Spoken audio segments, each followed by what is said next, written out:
Vamos a trabajar ahora con la tercer fuente, o perdón, el tercer término de la serie de Fourier, que vendría siendo la segunda fuente de corriente alterna. Entonces, para el voltaje, que es igual a 8.48 seno de 3 omega t, hay que transformarlo de forma senoidal a forma polar, recordando que no vamos a calcular su valor eficaz, sino vamos a transformarlo únicamente utilizando la amplitud del voltaje pico, que es 8.48. Como no tiene ningún desfasamiento, pues es de 0 y son volts. En este caso, la frecuencia 2, que es igual a 3 veces la frecuencia 3 veces omega, ya sabemos que omega vale 3.77 y esto va a ser igual a 1131 radianes sobre segundo. Ya había yo mencionado en un ejercicio anterior que una vez que se realiza un procedimiento, todos los demás para las fuentes de corriente alterna son exactamente lo mismo. Vamos a realizar exactamente lo mismo. Quiere decir que vamos a trabajar con las mismas direcciones, los mismos números de elementos, y entonces habría que calcular las mismas cajones de impedancias, recordando que por las direcciones propuestas, L12 es mayor que 0.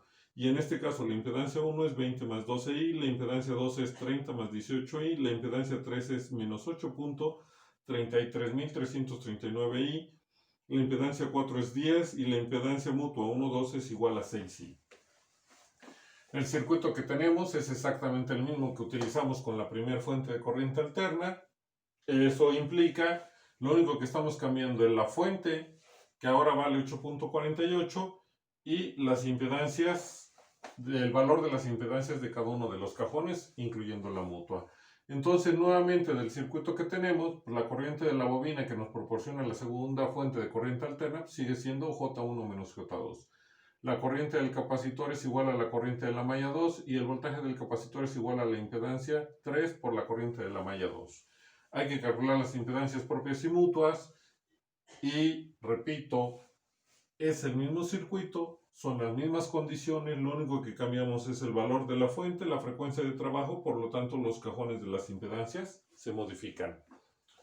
Sigue siendo que la impedancia propia de la malla 1 es Z1 más Z4, y lo cual nos va a dar 30 más 12, y la impedancia propia de la malla 2 es Z1 más Z2 más Z3 más 2 veces Z12.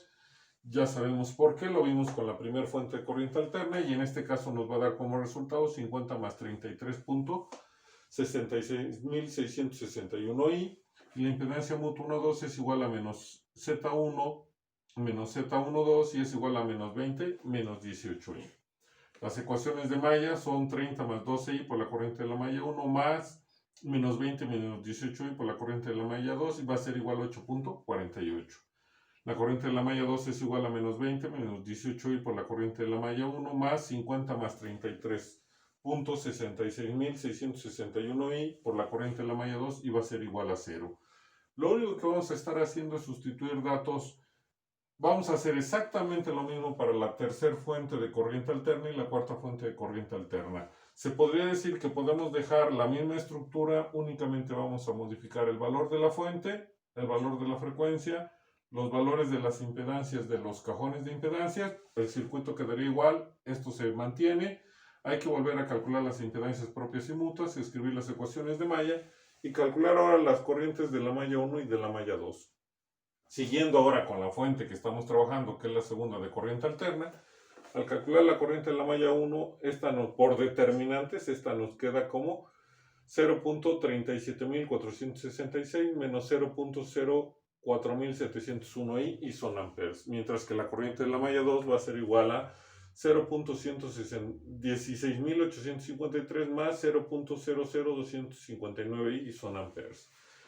Ya lo único que tenemos que hacer es sustituir los valores de la corriente de la malla 1 y de la malla 2 en las ecuaciones que establecimos con anterioridad para obtener los resultados. Y entonces la corriente de la bobina que nos proporciona la segunda fuente de corriente alterna va a ser igual a 0.20613 menos 0.04960i. La transformamos de su forma rectangular a forma polar y nos queda como 0.21201 6D menos 13.52 grados, y son amperes. La corriente del capacitor que nos proporciona la segunda fuente de corriente alterna pues es igual a la corriente de la malla 2, por eso escribimos 0.16853 más 0.00259i. la transformamos de su forma rectangular a forma polar y nos va a quedar como 0.16854, cis de 0.88 grados y son amperes.